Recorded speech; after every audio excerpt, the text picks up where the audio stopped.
सारी कहते नहीं, सारी बगिया में ऐसा कोई फूल खिला नहीं, प्रेम सबसे है इन्हें किसी से कोई गिला नहीं। सारी दुनिया खोज के देख ली हमने, पर हमें तो अपने गुरुदेव नांगर जी जैसा कोई मिला नहीं।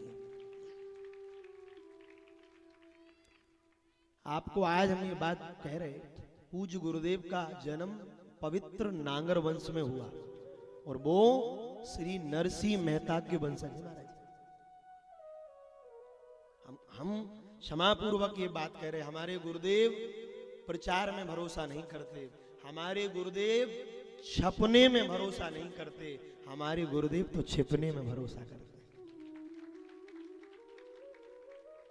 हमने अपनी इतनी आयु में, आज आपको इस व्यास गादी से कभी उनकी चर्चा हम नहीं कर सकते क्योंकि उनकी मर्यादा है, पर आज हमारा हृदय सहस्त्र सारे भारतवर्ष को देखकर कई महापुरुषों का दर्शन करते हैं। और हम तो अपने साथियों से कहते हैं, ना तो हम पढ़े लिखे कोई ज्ञानी है, कोई विद्वान है, कोई पात्रता नहीं है, केवल सब संत कृपा करते हैं। आप कृपा कर रहे हो तो गुरुदेव के भजन से अपने को तो केवल रोटी मिल रही है, बाकी अपना कुछ भी नहीं है, उनकी कृपा से। आप आश्चर्य करेंगे, इस वर्तमान के समय में जहां TV, mobile, internet, YouTube, Facebook, Twitter का जमाना है, इस जमाने में रहकर भी वो किसी भी प्रकार की मीडिया, सोशल मीडिया पर कभी अपने को दिखाने नहीं आते। और मैं अपने प्रकाश भैया से कह रहा हूं, इस वीडियो कटिंग करके डालना जरूर। ऐसे महापुरुषों का दर्शन भारत को करना चाहिए। आप सौभाग्यशाली हैं कि आपके समय में ऐसे संत हुए हैं, आपकी पीढ़ी सौभाग्यशाली है। ये भारत का वो गौरव है। मेरे भाई बहन, बुरा ना मानना, इस वर्तमान के उस युग में जहां प्रचार का युग है, जहां प्रदर्शन का युग है, वहां वो प्रदर्शन से नहीं दर्शन से लोगों का कल्याण कर रहे हैं। इस प्रदर्शन के आप आश्चर्य करेंगे। आज मैं परम श्रद्धेय पूज्यपाद प्रातः स्मरणीय शंकराचार्य भगवान को सुन रहा था आते आते, उन्होंने एक बहुत अच्छी बात कही। साधक, कथावाचक, संत अपनी वाणी से जीव के चित्त पर इतना बदलाव नहीं कर सकता जितना बदलाव वो अपने आचरण से कर सकता है, अपने आचरण से। और मैं आज खुले हृदय से इस बात को दास स्वीकार कर रहा, हमारे पूज्य वर प्रातः स्मरणीय अनंतः श्री संपन्न पूज्य सदगुरुदेव मालव माटी में मां सरस्वती के वरद पुत्र पूज्य गुरुदेव भगवान श्री नांगर जी महाराज, उन्होंने जीव को रहनी से दिखाया कि साधुता क्या होती है। ग्रस्त में रहकर बताया कि साधुता क्या होती है। साधु कहलाने मात्र से, वेश धारण मात्र से कोई साधक बन नहीं जाता। ठीक है, वेश की अपनी जगह महिमा है, पर भैया आप आश्चर्य करेंगे, किसी पत्रकार ने उनसे पूछा, बोले महाराज जी आप टीवी पर क्यों नहीं आते? तो महाराज जी कहते हैं, बोले टीवी वालों के लिए 10-12 लाख देंगे, इस 10-12 लाख में गैया बच जाएगी, बोले गाय बचेगी, बोले इसमें कितनी गायों का संरक्षण संवर्धन हो जाएगा। और मेरे भाई बहन आप आश्चर्य करेंगे, जहां महापुरुषों की डिमांड है वो बिना डिमांड के कथा नहीं कर सकते, वहां आप आश्चर्य करेंगे, कथा मंडप के पीछे एक साधारण सी कुटिया में आज भी अपना नमक, दाल, रोटी, पानी अपने साथ लाते हैं, अपने हाथ से भोजन इत्यादि ब्राह्मण के जो लक्षण हैं उस लक्षणों को जी रहे हैं। और मेरे भाई बहन, इतने छिपकर साधना उनका जीवन है, उनकी साधना को हम क्या बताएं। हमारी वाणी में इतनी सामर्थ्य नहीं है। क्यों? क्योंकि सब धरती कागज करूं पर गुरु गुण लिखो ना जाए। इतनी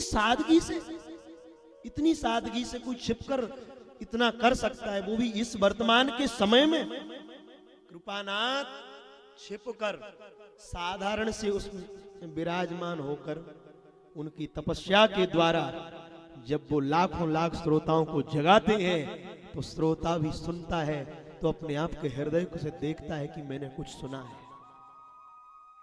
और बुरा ना मानना, उन्होंने के ऐसी कोई दुकान ही नहीं खोली कि चेला बनाए। मैं पूर्ण जिम्मेदारी के साथ कह रहा हूं, उन्होंने अपने पूरे जीवन में कोई चेला नहीं बनाया, किसी को दीक्षा नहीं दी। वो तो साहब इतने बड़े सूर हैं कि वो स्वयं तप कर हम जैसे जीवों को प्रकाशित कर रहे हैं। उनके जैसा सूर तो शायद भारत की धरा पर वर्तमान में देखने में कोई आ नहीं रहा। कोई अतिशोक्ति नहीं मुझे कहने।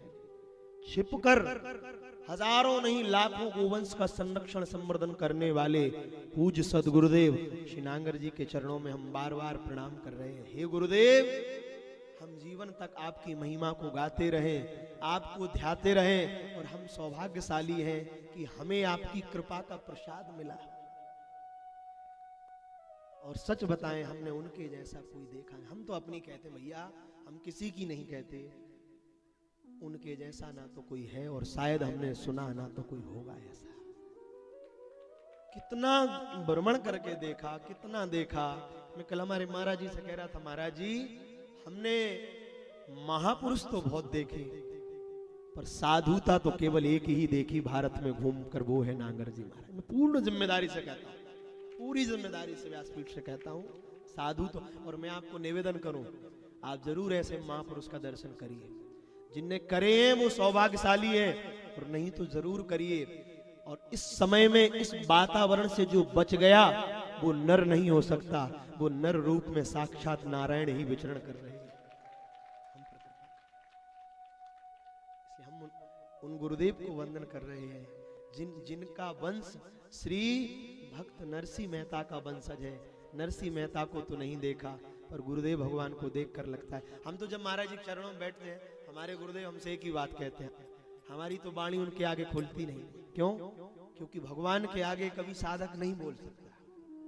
हम तो हमेशा कहते हैं, इस तन की रक्त की एक एक बूंद, हम ठाकुर जी से नित्य कहते हैं, हमारी आयु भी अगर किसी को लगे तो अपने गुरुदेव को लग जाए। हम तो कितना सौभाग्य मानते हैं।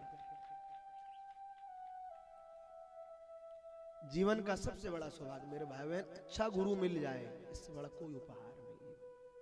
और हम तो नित्य ठाकुर जी से कहते हैं, भगवान श्री गुरुदेव भगवान नित्य स्वस्थ रहे, और हम जैसे पतित जीवों की आयु भी उनको लगे जिन्होंने वास्तविक रूप में धर्म की स्थापना करी है। ऐसे संत इस भूमि पर हैं। और मेरे भाई बहन, बसंत के आने पर प्रकृति हरी भरी हो जाती है, संत के आने पर जीवन हरा भरा होता है। इसलिए हम तो उनके चरणों में बहुत शीश दिए गुरु मिले तो भी सस्ता जान, तो भी अपना सौदा सस्ता है। इसलिए जरूर ऐसे महापुरुष का दर्शन। क्यों?